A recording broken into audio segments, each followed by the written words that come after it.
이게 다 어머니 거라고요? 그래도 아들인 저한테까지 속일 필요는 없었잖아요. 내가 널 속여? 뻔뻔하게 그게 네 입에서 나올 말이야.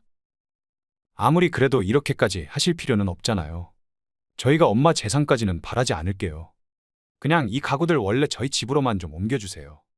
아무리 엄마가 해준 것들이라 해도 저희한테 주셨으면 저희 거나 다름없잖아요. 그렇게 당당하면 어디 신고라도 해보지 그러냐? 변호사 비용으로 쓸 돈 넉넉하면 어디 한번 돈 써가면서 법적으로 다퉈보자. 그렇게까지 할 생각은 없었어요. 왜 갑자기 태도가 바뀌어? 그리고 겁도 없이 네가 감히 나를 배신해? 너한테 돌려줄 건 아무것도 없다. 집도 곧 팔아버릴 거니 그렇게 알아라? 아, 내가 그래도 너한테 사준 중고차까지는 달라고 안 하마. 그거 팔아서 어디 반지하 월세라도 들어가 살던지 해라. 엄마, 정말 이러실 거예요? 엄마라고 부르지도 말아라. 난 이미 너를 내 마음에서 지웠고 호적에서도 파버릴 거니까. 시간 지나면 또 마음 바뀌실 거예요. 그니까 일단 진정하시고. 진정? 너 같으면 진정하게 생겼어. 방금 대화 속 주인공 78세 최영자 할머니와 그의 아들 43세 진영택입니다. 최 씨 할머니는 이날 홀로 차를 한 잔 마시며 여유를 즐기고 있었는데 아들이 찾아와 최 씨의 평화를 깨버렸습니다. 이날은 비바람이 심하게 분 날이었는데 아들은 망가진 우산을 들고 비에 홀딱 젖은 채 정장 차림으로 서 있었습니다. 아마 회사에 출근했다가 바로 최 씨가 있는 곳으로 향한 것 같았습니다. 최 씨는 그런 아들에게 한 발자국도 들어오지 말고 할 말 있으면 현관에서 하라고 했습니다. 최 씨 할머니는 얼마 전 아들의 집에 있던 가구들을 전부 지금 자신이 머무는 곳으로 옮겼습니다. 어차피 아들 며느리가 결혼하면서 최 씨가 전부 사줬던 가구들이었습니다. 원래 지금 최 씨가 머물던 곳은 최 씨가 나중에 죽기 전까지 살 마지막 거처로 구입했던 집이었습니다. 이렇게까지 빨리 이사를 올 생각은 없었지만 아들과 며느리의 행동에 최 씨는 이사를 앞당겼습니다. 낯선 곳에서 익숙한 가구들을 본 아들은 뭐 하는 거냐며 최 씨 할머니에게 소리치며 돌려달라고 했고 최 씨는 돌려줄 생각 없으니 그만 돌아가라고 했습니다. 이 날씨에 돌아가라고요? 지금 제 심정이 어떤 줄 아세요? 그러는 너는 배를 함께 탔던 그날 내 심정이 어땠을 것 같은데? 네가 내가 그날 느낀 감정의 10분의 1이라도 느꼈기를 바란다. 최 씨는 이 말을 끝으로 단호하게 아들을 내쫓았습니다. 과연 그간 최 씨 할머니와 아들 사이에는 어떤 일들이 있었을까요? 지금부터 그 이야기를 들려드리겠습니다. 최 씨는 아버지의 둘째 부인이었던 어머니 밑에서 태어났습니다. 하지만 아버지의 첫째 부인은 항상 최 씨의 어머니를 종처럼 부려먹으려 했고 자기보다 예뻤던 최 씨의 어머니를 질투했습니다. 그리고 아버지가 없을 때면 최 씨의 어머니를 향한 괴롭힘이 더 심해졌습니다. 얼굴에는 절대 손을 안 대고 옷으로 가려지는 부분에만 폭력을 가하기도 했습니다. 자신을 향한 괴롭힘이 이제는 자기 딸이었던 최 씨에게로 향하자 최 씨의 어머니는 최 씨를 데리고 도시로 도망을 나왔습니다. 최 씨의 어머니는 남편의 첫째 부인이 숨겨놓은 비상금을 몰래 챙겨 나왔습니다. 자신이 그동안 당했던 거에 비하면 그 정도 돈을 가져가는 것은 아무것도 아닐 거라고 생각했습니다. 나중에 그 사실을 알게 된 첫째 부인은 노발대발했지만 아무 말도 없이 떠나버린 최 씨의 어머니를 찾을 수는 없었습니다. 그렇게 최 씨는 집에서 몰래 가져온 돈으로 최 씨가 성인이 될 때까지 버티었습니다. 그리고 최 씨가 성인이 되고 나서 최 씨는 곧바로 섬유 공장에 들어가 일을 하기 시작했습니다. 최 씨가 일을 시작하자마자 어머니의 몸 상태가 더 약해졌고 최 씨는 그런 어머니를 돌봤습니다. 그 당시 근로 환경이 매우 열악했지만 최 씨는 항상 다른 여공들을 오히려 더 챙기고 솔선수범하며 일을 했습니다. 그런 모습의 매력을 느낀 공장 관리자 한 명이 그런 최 씨를 잘 챙겨줬고 결국 그렇게 둘은 결혼을 했습니다. 안타깝게도 최 씨가 결혼하는 모습을 본 어머니는 얼마 안가 세상을 떠났습니다. 그렇게 결혼을 한 최 씨는 아들을 낳았습니다. 최 씨의 남편도 아버지가 일찍 돌아가시고 홀어머니 밑에서 자랐는데 시어머니는 말수가 적고 무뚝뚝하긴 했지만 최 씨에게 잘해줬습니다. 게다가 손주까지 안겨주자 대를 이을 아들을 낳았다며 더더욱 최 씨를 이뻐해줬습니다. 최 씨는 아들을 키우며 자신의 어린 시절처럼 눈치를 보면서 힘들게 크게 하고 싶지 않았습니다. 최 씨는 그렇게 하나뿐인 아들에게 자신이 해줄 수 있는 거의 모든 것들을 해줬습니다. 특히나 최 씨는 아들이 자신처럼 홀어머니 밑에서 힘들게 자라게 하지 않고 남편과 자신이 항상 아들의 곁에 있기를 바랬습니다. 하지만 이런 간절한 최 씨의 바람은 얼마 지나지 않아 깨져버렸습니다. 남편이 비가 많이 오던 어느 날 교통사고를 당해 세상을 떠나게 됐기 때문이었습니다. 남편은 이맘쯤 동료 몇 명과 함께 작은 섬유 공장을 직접 세워보겠다며 아주 바쁜 하루하루를 보내고 있었습니다. 그러던 중 이런 비보를 접한 동료들은 한동안 일을 멈추고 남편의 장례식장을 찾아 최 씨와 아들 곁을 지켜주었습니다. 최 씨는 이제 막막했습니다. 그도 그럴 것이 남편이 모은 돈은 대부분 섬유 공장을 짓는 데 들어갔고 남은 재산이 거의 없었기 때문이었습니다. 그때 남편의 동료 중 한 명이 최 씨에게 다가와 말을 걸었습니다. 형수님, 저희랑 같이 일해보실 생각 없어요? 형수님도 예전에 공장에서 일했던 경험 있고 형님이 하시던 역할을 형수님께서 맡아주시면 좋을 것 같아요. 사실 최 씨는 남편과 대화할 때 항상 섬유 공장에 대한 얘기를 했고 최 씨도 그쪽에 관심이 많이 있었어서 최 씨가 같이 일을 하는 데는 큰 문제가 없었습니다. 무엇보다 형님이 이렇게 떠난 것도 억울한데 형수님이랑 아들까지 힘들게 사는 꼴은 저희가 보고 싶지 않아요. 반드시 성공할 일이니까 같이 한번 해봐요. 최 씨는 그렇게 섬유 수출 붐으로 호황을 누릴 때 운 좋게도 큰 돈을 벌 수 있었습니다. 남편의 동료들은 최 씨에게도 아주 큰 돈을 챙겨주고 최 씨도 그 이상은 욕심을 부리지 않았습니다. 최 씨는 그렇게 큰 돈을 벌고서도 공장에 나가 매일같이 오랜 시간 일을 했습니다. 시간이 흘러 아들은 어느덧 30 후반의 나이가 되었고 번듯한 직장에 결혼할 애인까지 데려왔습니다. 상견례 당일 최 씨는 아들이 알려준 장소로 향했습니다. 추어탕? 여기서 상견례를 하시자는 건가? 최 씨는 어디든 좋다며 상견례 장소를 아들 며느리에게 떠넘겼는데 아들 며느리가 고른 곳은 추어탕집이었습니다. 추어탕을 못 먹는 건 아니지만 그렇다고 좋아하지는 않았던 최 씨는 일단 약속 장소라고 하니 그렇게 먼저 들어가 있었습니다. 식당 주인은 처음 본 최 씨를 격하게 반겼습니다. 이쪽에 앉아 계세요. 상이 차려진 곳에 최 씨는 먼저 도착해 앉아 있었습니다. 뒤이어 아들은 며느리와 사돈들과 함께 얘기를 하며 같이 들어왔습니다. 사돈, 이런 말씀드리긴 뭐하지만 돈이 많으시다면서요?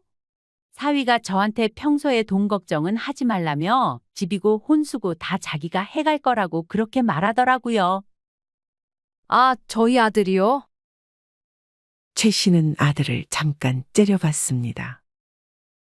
아들이 최 씨에게 이런 얘기를 이전에 직접 꺼낸 적이 없어서 최 씨는 아들 며느리 자기들이 알아서 다 준비하나 보다 했는데 사실 아들은 당연히 최 씨가 전부 해줄 거라고 생각해 애초에 묻지도 않았던 것이었습니다. 최 씨는 그렇게 이미 그 자리에서 집이랑 혼수를 해주는 게 당연하게 돼버렸습니다.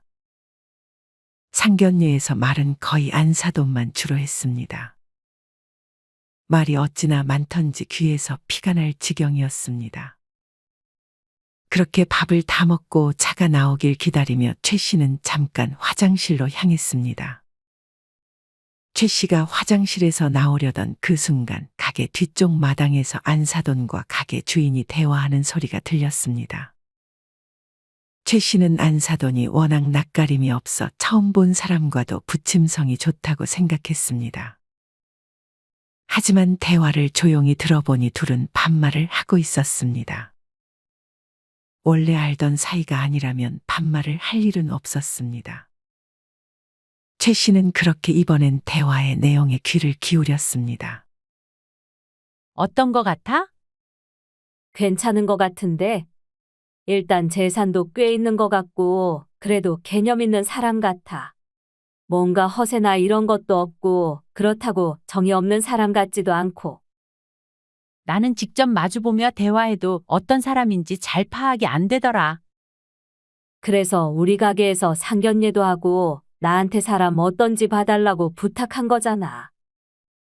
네가 사람을 잘 보잖아. 어쨌든 난 너만 믿고 이 결혼 진행시킨다. 그래도 될 것 같아. 누가 듣겠다. 얼른 들어가자. 이 대화를 들어보니 안사돈과 가게 주인은 다름 아닌 자매 사이인 듯 했습니다. 사람을 잘 보지 못하고 눈치가 없는 안사돈 대신 동생이었던 추어탕 가게 주인이 자기 언니와 최 씨가 하는 대화를 들으면서 최 씨가 어떤 사람인지, 사돈 될 사람이 어떤 사람인지 대신 파악하고 있었던 것이었습니다. 안사돈과 가게 주인은 안으로 들어가자마자 다시 존댓말을 하며 서로 모른 척을 했습니다. 하지만 그 사실을 알고 있던 최 씨는 표정이 별로 좋지는 못했습니다. 최 씨는 사돈이 자식 결혼하는데 최대한 신중하려는구나 생각하며 이해하고자 노력했습니다. 최 씨가 다시 돌아와 의자에 앉았는데 테이블 밑에 뭔가 이상한 것이 만져졌습니다. 이게 뭐지 싶었던 최 씨는 밑에 떨어진 젓가락을 줍는 척하며 테이블 밑에 뭐가 있는지 살폈습니다. 최 씨는 테이블 밑에 빨간 불빛이 껐다 켜졌다 하는 것을 똑똑히 봤습니다. 생긴 것이 꼭 녹음기 같이 생겼습니다.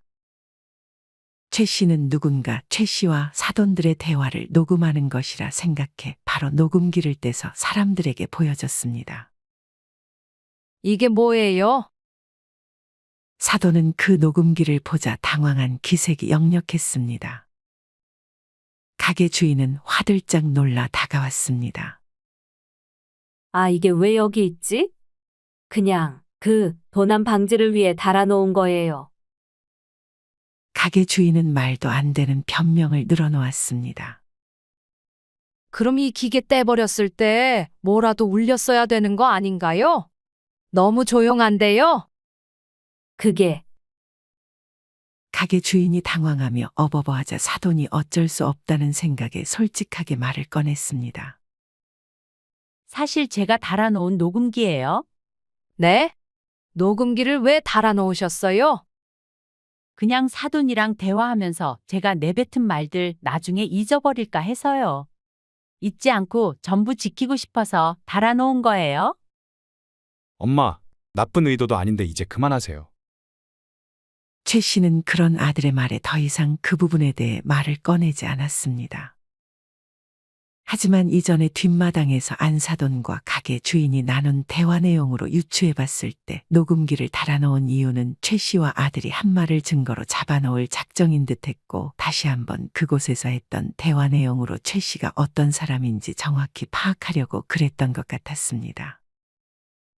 최 씨는 자기의 생각을 아들에게 말했지만 아들은 그런 걸로 결혼을 물을 수는 없다며 결혼을 강행했습니다. 그리고 최 씨는 그런 아들의 말을 따랐습니다. 최 씨는 결국 아들을 위해 집과 혼수까지 지원해줬습니다.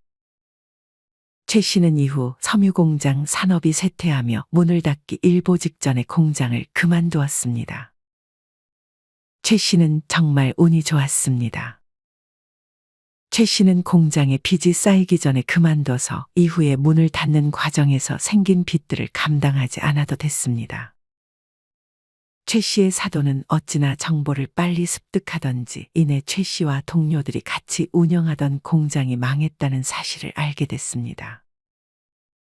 그 동네에서는 몇십 년 동안 자리를 지키던 공장이었기에 그 동네 사람들이 그 소식을 접하게 된 것은 어찌 보면 당연한 것이기는 했습니다. 하지만 사돈은 최 씨가 최적의 타이밍에 공장을 그만둔 것은 알지 못하는 눈치였습니다. 최 씨의 사돈은 최 씨가 분명 많은 빚이 생겼을 것이라고 생각했습니다. 그렇게 생각할 법도 한 것이 지역 신문에 최 씨가 하던 공장이 아주 크게 망한 것처럼 나왔기 때문이었습니다. 이때부터 사돈은 최 씨를 대하는 태도가 조금 달라졌습니다. 최 씨의 사돈은 동생과 마찬가지로 추어탕 가게를 운영하고 있었습니다. 동생이 하는 추어탕 집과 이름은 달랐지만 맛은 거의 똑같았습니다. 아마 동생이 그 비법을 다 전수해 준 듯 싶었습니다. 최 씨는 사돈이 식당을 운영하는 것을 알고 나서 자주 사돈의 가게를 찾았습니다. 이전까지는 추어탕을 찾아서 먹지 않았는데 먹다 보니 나름 매력이 있었습니다. 공장이 잘 될 때는 사돈이 매번 바쁠 때도 최 씨가 밥을 먹고 있으면 항상 5분이라도 앞에 앉아서 최 씨에게 말을 걸어주었습니다. 최 씨에게 항상 돈도 내고 가지 말라고 했지만 최 씨는 그럼 불편해서 다음에 또 못 온다면서 돈을 주고 갔습니다. 최 씨는 그런 사돈의 태도가 가식이라도 기분이 나쁘지만은 않았습니다. 하지만 공장이 망했다는 걸 알게 된 사돈은 더 이상 자기 가게에 오는 최 씨를 반겨주지 않았습니다. 예전보다 손님이 많은 날도 아니고 빈자리가 많았는데 사돈은 최 씨가 밥을 먹고 있어도 주방에만 있을 뿐 최 씨에게 단 10초도 말을 걸지 않았습니다. 원래 최 씨가 다 먹고 나갈 때면 주방에 있다가도 사돈이 나와서 결제를 해주고 인사를 하고 갔는데 이제는 자기가 나와보지도 않고 가게 직원이 나와서 결제를 하고 최 씨에게 인사했습니다. 사돈, 저 먼저 가볼게요. 최 씨는 가게를 나가기 전에 사돈에게 먼저 가보겠다고 했지만 돌아오는 대답은 없었습니다. 최 씨는 그런 사돈의 태도에 참 어이가 없었습니다. 최 씨는 이제 다시는 이 가게를 찾지 않고 사돈에게 주려고 생각했던 선물들도 그냥 주지 않기로 마음먹었습니다. 최 씨는 최근 들어 기침을 자주 했었는데 혹시 몰라 병원에 가봤더니 폐암 진단을 받았습니다. 아무래도 섬유 공장에서 오래도록 근무했던 것이 원인인 듯 싶었습니다. 다행히 초기라 항암 치료 잘 받으면 나을 수 있습니다. 불행 중 다행으로 아직 암이 전이가 되지는 않은 듯 했습니다. 최 씨는 괜히 아들과 며느리가 걱정할까 싶어 말하지 않을 작정이었습니다. 최 씨는 처방전이 나올 때까지 가만히 기다리고 있었습니다. 병원에 사람이 많을 시간대라 처방전이 나오려면 조금 기다려야 했습니다. 그때 최 씨는 누군가 자꾸만 자기를 쳐다보는 것 같은 느낌을 받았습니다. 최 씨가 그 사람을 쳐다보자 그 사람은 황급히 눈을 돌렸습니다. 최 씨는 어딘가 낯이 익은 그 얼굴을 보며 누군지 떠올렸습니다. 최 씨는 그 순간 상견례를 했던 추어탕 집가게 주인, 즉 안사돈의 동생이었음을 깨달았습니다. 다 가까운 동네라서 그 추어탕 가게 주인도 이 병원을 자주 방문하는 듯 싶었습니다. 최 씨는 이 사람이 최 씨 바로 다음 진료를 받은 사람이었다는 것도 알았습니다. 최 씨의 예상이 맞다면 추어탕 가게 주인이자 안사돈의 동생은 최 씨가 폐암에 걸렸다는 사실을 분명 들었을 것 같았습니다. 하지만 안사돈의 동생은 최 씨가 폐암 초기라는 사실을 알지 못하고 폐암에 걸렸다는 사실만 들은 듯 싶었습니다. 굳이 말을 걸어서 사돈에게 말하지 말라고 부탁해야 하나 고민하고 있을 때 그 가게 주인은 이미 최 씨의 시야에서 사라져버렸습니다. 최 씨는 약을 받고 사돈에게 말하지 말아달라고 부탁하려고 안사돈의 동생이 운영하는 추어탕 가게를 찾았습니다. 괜히 사돈에게 걱정 끼치기 싫어서요. 그 사실을 좀 비밀로 해주면 안 될까요? 추어탕 가게 주인은 자신이 동생인 걸 어떻게 알았냐고 물었고 최 씨는 그때 가게에서 말하는 걸 들었다고 했습니다. 하지만 대화 내용을 자세히는 못 들었고 그냥 언니 동생 사이인 것만 들었다고 둘러댔습니다. 어쩌죠? 죄송해요. 제가 이미 말해버렸어요. 안사돈의 동생은 입이 어찌나 싼지 병원에서 최 씨가 폐암이라는 사실을 알게 되자마자 곧장 자기 언니에게 그 사실을 전한 듯 싶었습니다. 최 씨는 이번에는 안사돈에게 전화를 걸었습니다. 이왕 알아버린 안사돈은 어떻게 할 수 없었지만 아들 며느리에게만큼은 이 사실을 숨기고 싶었습니다. 여보세요? 사돈, 다름이 아니라 들으셔서 아시겠지만 제가 몸이 좀 안 좋아졌네요. 근데 굳이 애들까지 알아야 될까 싶어서 애들한테는 말 안 하는 게 좋을 것 같아서요. 아, 그래요? 저는 당연히 애들이 알 거라고 생각해서 방금 통화해서 말해버렸는데. 어쩌죠? 아, 벌써 말했어요? 이 집안 식구들은 할 일도 없는지 정보가 생기면 바로바로 소문내버리는 게 취미인 듯 했습니다. 엄마, 얘기 들었어요. 몸은 괜찮으세요? 뒤이어 아들에게서 전화가 걸려왔습니다. 최 씨는 이때 순간적으로 아들과 며느리를 시험해봐야겠다는 생각이 들었습니다. 이전에 자기가 공장이 망했다는 사실을 들었을 때 태도가 바뀐 사돈처럼 자신이 만약 오래 살지 못한다고 했을 때 아들과 며느리의 태도가 어떻게 바뀔지 궁금했습니다. 6개월밖에 못 산다고 그러더라. 최 씨는 이렇게 연기를 하면서도 무서웠습니다. 아들과 며느리는 사돈과 마찬가지로 최 씨가 동료들과 하던 공장이 망했다는 사실을 알았을 때부터 최 씨를 대하는 태도가 조금씩 달라졌습니다. 사돈처럼 급격히 달라진 건 아니었지만 아들과 며느리는 최 씨에게 잘해주는 빈도가 확연히 줄었고 말투에서도 점점 차가움이 느껴졌습니다. 여기다가 시한부 판정까지 받았다고 하면 아들과 며느리의 행동이 어떻게 바뀔지 궁금했습니다. 최 씨는 집과 혼수를 해주는 대가로 아들 며느리와 함께 살고 있었습니다. 아들 며느리 입장에서도 손주가 태어나면 최 씨가 도와주고 자기들이 일을 나갈 때 최 씨가 집안일을 해주는 것 등 좋은 점도 많다고 생각해 동의한 것이었습니다. 그렇다고 최 씨가 눈치를 주는 성격도 아니었기에 집이랑 혼수를 받는 대가라고 생각하고 아들과 며느리는 최 씨를 모셨던 것이었습니다.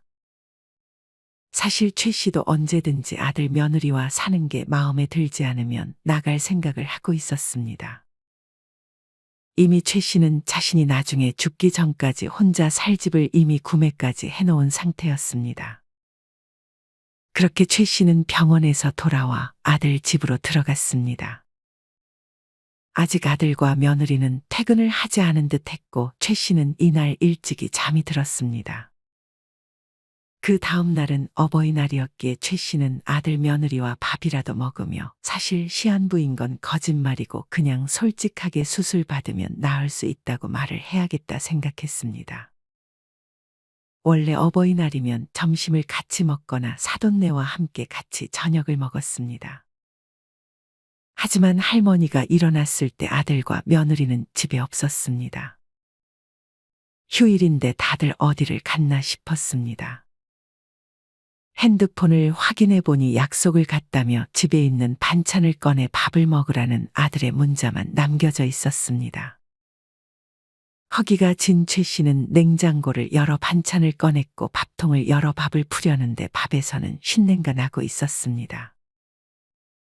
햇반도 없어서 최 씨는 하는 수 없이 반찬을 다시 들여놓고 김치만 남겨두고 라면을 하나 끓여 먹었습니다.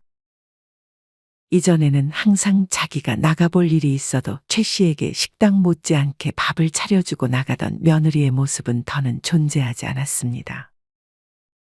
라면 물을 잘못 맞췄는지 최 씨는 라면이 영 입에 맞지 않았습니다. 최 씨는 라면을 두세 젓가락 먹다가 이내 모두 버리고 나가서 외식을 할 생각을 했습니다. 그렇게 뭘 먹을지 동네를 돌아다니며 식당을 돌던 최 씨는 두 눈을 의심했습니다. 근처 새로 생긴 소고기 집에서 아들 며느리와 사돈이 밥을 먹고 있는 모습을 목격했기 때문이었습니다. 엄마는 안 나오신대? 장모님이 불편하시다면서요. 우리 사위가 내 생각을 참 많이 해주는구나. 얼른 저 추어탕 비법 좀 알려주세요. 동네에서만 팔기 진짜 아깝다니까요. 우리 동생이랑 조금만 더 상의해 볼게. 워낙 자부심이 있고 비법 전수를 안 해주려고 해서 나도 걔가 갖다 주는 양념 그대로 쓰잖아. 아들은 추어탕으로 프랜차이즈라도 내고 싶었는지 안사돈을 꼬드기고 있었습니다. 그건 그렇고 이제 얼마 못 사시면 어떻게 되는 거야? 이번에 공장 망했다고 다 소문났던데. 근데 저희 엄마는 망하기 전에 일찍 그만두셔서 빚은 없으신 것 같더라고요. 빚도 없고 모아놓은 재산도 없고? 그런 것 같아요.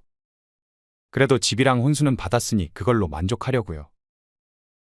아들은 최 씨가 재산이 없는 것으로 알고 있는 듯 했습니다. 근데 아프시면 이제 사돈은 누가 돌봐야 되는 거야?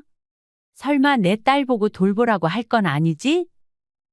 내가 미쳤어? 엄마도 내 성격 알잖아. 난 내 몸 하나 돌보기도 벅차.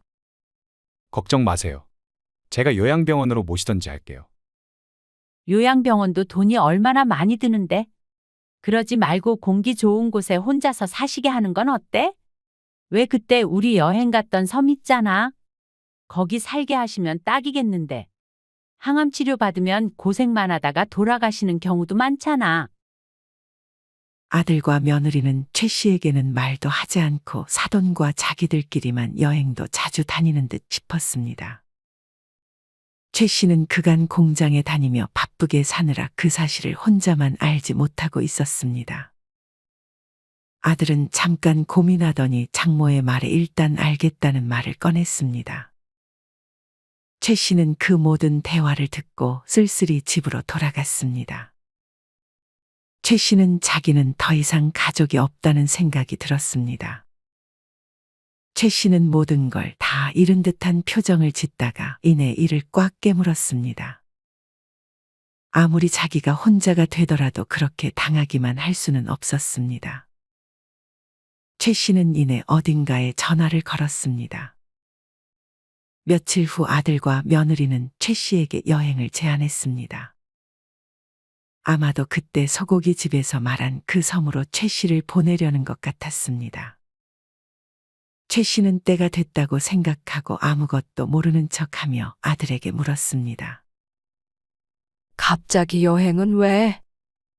몸도 안 좋으신데 맑은 공기 있는 데로 잠시 다녀오면 좋을 것 같아서요. 그래, 알았다. 그렇게 여행 당일이 되어 최 씨는 아들 며느리와 여행 갈 채비를 했습니다. 비행기가 아니라 배를 타고 가는 거야? 아들이 향한 곳은 공항이 아니라 선착장이었습니다. 네. 섬으로 들어갈 거예요. 그건 그렇고 옷이랑 다 많이 챙겨오셨어요? 아들은 최 씨에게 있는 옷들을 좀 많이 챙기고 필요한 물건들을 전부 넉넉하게 챙기라고 말을 해둔 상태였습니다. 자기들은 달랑 가방 하나씩만 들고 가면서 최 씨의 짐은 캐리어 2개를 꽉꽉 채워 넣어놨습니다. 누가 봐도 자기를 섬에서 그냥 살게 할 생각인 것 같았습니다. 하지만 최 씨는 계속 모르는 척 했습니다. 그런 최 씨의 기분과는 반대로 날은 참 좋았습니다. 햇빛이 최 씨의 피부에 기분 좋게 닿았고 살랑거리는 바람이 최 씨의 머릿결을 휘날렸습니다. 최 씨는 바다 냄새와 갈매기 소리를 들으며 그저 이 순간을 만끽하기 위해 노력했습니다. 아들과 며느리는 안에서 모라모라 대화를 나누는 듯 했지만 이미 그 계획을 알았던 최 씨는 더는 알려고 하지 않았습니다. 그렇게 섬마을에 도착하고 낯선 집으로 아들과 며느리는 최 씨를 데려갔습니다. 누가 봐도 허름한 것이 최 씨가 어릴 적 아버지의 첫째 부인에게 구박받았을 때 살던 그 집과도 상당히 비슷해 보이는 집이었습니다. 아들의 말대로 자연은 좋았지만 문제는 배가 하루에 한 번 뜨는 곳이었고 이 섬에는 마트가 하나도 없었습니다. 여기는 마트도 하나 없는 거야? 여기는 그냥 집에서 반찬을 만들어서 먹는 것 같더라고요. 아니면 채소를 기르거나 낚시를 해서 먹기도 하고요. 그래? 근데 여기저기 좀 돌아보고 구경해봐야 되는 거 아니야? 걸어서 이동할 거야? 저희가 이동할 수 있는 거, 빌려올 거 없나 알아보고 올게요. 같이 가자. 아니에요. 몸도 안 좋으신데. 그냥 저희만 갔다 올게요. 엄마는 여기 잠깐만 앉아 계세요. 이 말을 끝으로 한동안 최 씨 할머니는 아들의 목소리를 들을 수 없었습니다. 최 씨는 이미 아들이 그 말을 꺼냈을 때부터 자신을 놓고 자기들은 돌아가려 하는구나 하는 것을 알아챘습니다. 하지만 막상 정말 아들 며느리가 자기를 이 섬마을에 버려두고 가버리는 상황이 닥치자 최 씨는 서러움을 숨길 수 없었습니다. 최 씨는 그 자리에 해가 지고 밤이 될 때까지 멍하니 앉아 있었습니다. 당연히 아들은 돌아오지 않았고 최 씨는 자정이 돼서야 짐을 풀고 잘 준비를 했습니다. 낯선 곳에서 혼자 잠을 청하니 최 씨는 참으로 무서웠습니다. 하지만 밤이라서 낯선 곳이라서 무서운 것이 아니었습니다. 이제 주변에 아무도 없고 버려졌다는 사실이 최 씨를 두렵게 만들었습니다. 최 씨는 다음 날 다른 사람이 되어 계획했던 것들을 실행에 옮길 생각을 했습니다. 최 씨는 바로 다시 짐을 챙겨 배를 타고 이전에 자신이 죽기 전까지 살려고 구매만 해놨던 집으로 이동했습니다. 이미 그곳에는 아들 며느리 집에 있던 최 씨가 아들이 결혼할 때 해줬던 모든 혼수들이 최 씨가 마련한 집으로 옮겨져 있는 상태였습니다. 아들 며느리는 최 씨를 섬마을에 버린 그날 바로 집으로 향하지 않고 2박 3일 동안 그 바로 옆에 있는 지역에서 여행을 하다 집으로 돌아갈 계획인 듯 싶었습니다. 자기 집의 가구와 가전들이 모두 다 없어졌다는 사실도 모른 채 아들과 며느리가 여행을 즐기고 있을 것을 생각하니 최 씨는 속으로 통쾌했습니다. 최 씨는 이제 가족은 없다 생각하고 평생 지금 이 집에서 살 생각을 했습니다. 그렇게 이틀이 더 지나 아들과 며느리는 자기 집에 있는 혼수들이 다 사라졌다는 사실을 알았는지 최 씨에게 연락이 왔습니다. 하지만 최 씨는 연락을 받지 않았습니다. 최 씨가 연락을 받지 않자 아들과 며느리는 자신들이 최 씨를 버렸던 섬마을로 다시 찾아갔습니다. 그곳에는 최 씨가 남겨놓은 편지 한 통이 있었습니다. 최 씨는 자신이 사는 그 집 주소를 아들과 며느리에게 알려주고 그곳으로 오라고 말했습니다. 이날은 비바람이 세게 몰아치는 그런 날이었습니다. 아들과 며느리는 그렇게 힘겹게 최 씨가 알려준 주소로 향했습니다. 굉장히 경비가 삼엄한 그런 집이었습니다. 아들과 며느리는 경비원들에게 가로막혀 들어가지 못하고 있었고 그렇게 아들과 며느리는 1시간 정도 밖에 서 있다가 최 씨가 경비원들에게 들어와도 된다고 하자 그제서야 들어올 수 있었습니다. 그것도 며느리는 못 들어오게 하고 아들만 들어오라고 시켰습니다. 아들은 씩씩대며 최 씨의 집 안으로 들어왔습니다. 최 씨는 아들에게 비 맞은 채로 안으로 들어오지 말고 현관에서 얘기하라고 했습니다. 최 씨는 이미 항암 치료도 잘 받고 아주 건강하게 그곳에서 여유를 즐기고 있었습니다. 최 씨의 근사한 집을 보고 놀라 아들이 최 씨에게 물었습니다. 이 집이 어머니 거라고요? 재산이 아직 많으셨던 거였어요? 말 좀 해주세요. 그래도 아들인 저한테까지 속일 필요는 없었잖아요. 내가 널 속여? 뻔뻔하게 그게 네 입에서 나올 말이야. 아들은 순간 자기 집의 가구와 가전들을 빼간 것이 최 씨라는 것을 알아챘습니다. 아무리 그래도 이렇게까지 하실 필요는 없잖아요. 저희가 엄마 재산까지는 바라지 않을게요. 그냥 이 가구들 원래 저희 집으로만 좀 옮겨주세요. 아들은 자신이 한 행동에 일말의 죄책감이라도 느꼈는지 재산까지 바라는 건 양심이 없다고 생각했던 모양이었습니다. 아무리 엄마가 해준 것들이라 해도 저희한테 주셨으면 저희 거나 다름없잖아요. 그렇게 당당하면 어디 신고라도 해보지 그러냐? 변호사 비용으로 쓸 돈 넉넉하면 어디 한번 돈 써가면서 법적으로 다퉈보자. 그렇게까지 할 생각은 없었어요. 왜 갑자기 태도가 바뀌어? 그리고 겁도 없이 네가 감히 나를 배신해? 너한테 돌려줄 건 아무것도 없다. 집도 곧 팔아버릴 거니 그렇게 알아라? 아내가 그래도 너한테 사준 중고차까지는 달라고 안 하마. 그거 팔아서 어디 반지하 월세라도 들어가 살던지 해라. 엄마, 정말 이러실 거예요? 엄마라고 부르지도 말아라. 난 이미 너를 내 마음에서 지웠고 호적에서 파버릴 거니까. 시간 지나면 또 마음 바뀌실 거예요. 그니까 일단 진정하시고. 진정? 너 같으면 진정하게 생겼어. 최 씨는 그동안의 울분을 토해냈습니다. 최 씨도 알았습니다. 너무 아들을 오냐오냐 키운 자신의 잘못을. 그리고 욕심 많은 며느리와 사돈들을 미리 알아채지 못한 지난 날들을 후회했습니다. 아들은 한동안 집에서 안 나가겠다고 고래고래 소리쳤지만 최 씨는 이내 경비원들을 불러 아들을 내쫓았습니다. 아들과 며느리는 사돈에게 도움을 청했지만 사돈은 아들과 며느리를 도와주지 않았습니다. 그래도 사돈이 좀 도와줄 줄 알았더니 사돈은 아들 며느리보다도 더한 기회주의자였습니다. 더 이상 자기 딸과 사위에게 얻을 것이 없자 최 씨를 대하던 행동이 바뀌었던 것처럼 자기 딸과 사위에 대한 행동이 바뀌었습니다. 최 씨의 아들에게 추어탕 비법을 알려주겠다고 했다가 일이 이렇게 되자 없던 일로 했고 장모 말만 듣고 회사까지 그만뒀던 아들은 이제 더는 할 것도 없었습니다. 심지어 며느리도 일이 힘들다는 이유로 회사를 그만두고 최 씨 아들의 뒷바라지를 할 생각이었던 모양이었습니다. 그런 장모에게 배신을 당한 아들 며느리는 분에 못 이겨 안사돈의 가게를 난장판을 만들어버렸고 얼마 안 가 사돈은 가게를 정리해야 했습니다. 그곳을 복구하려면 돈이 필요했는데 최 씨의 아들과 며느리가 돈이 없다고 배째라고 했기 때문이었습니다. 그래도 자기 딸이라고 감옥에 보내지는 못하고 그냥 연을 끊자고 말만 꺼낸 듯 싶었습니다. 아들과 며느리는 결국 갈 곳이 없어 최 씨를 버리려던 섬마을로 들어가 최 씨를 머물게 하려고 헐값에 구매한 집에 자기들이 들어가 살았습니다. 언제 그곳에서 나올지는 모르겠지만 아마 한동안은 그곳에 머물러야 될 것이 뻔했습니다. 이내 자기들이 장모한테 배신을 당했다며 최 씨에게 호소했지만 최 씨는 그런 연락에 약해지지 않았습니다.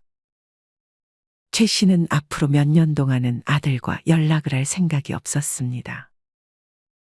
최 씨는 그저 자신이 꿈꾸던 이 집에서 남은 일생을 평안하게 지내다 갈 생각을 하고 있습니다. 여러분은 이런 최 씨의 이야기를 어떻게 들으셨나요? 참 답이 안 나오는 사돈과 아들 며느리를 상대해야 했던 최 씨에게 안타까운 마음이 느껴지는 것 같습니다. 여러분이 만약 주인공 최 씨라면 오늘 이야기 속 사돈과 아들 며느리가 진짜 가족이라고 생각했을 때 어떻게 대처하셨을 것 같으신가요? 최 씨 할머니가 잘했다는 생각이 드시나요? 이와 관련하여 여러분의 자유로운 생각들을 댓글로 남겨주세요. 이상으로 오늘의 영상을 마치겠습니다. 우리 모든 구독자분들의 행복한 여생을 응원합니다. 다음에 더 흥미로운 이야기로 찾아뵙겠습니다. 감사합니다.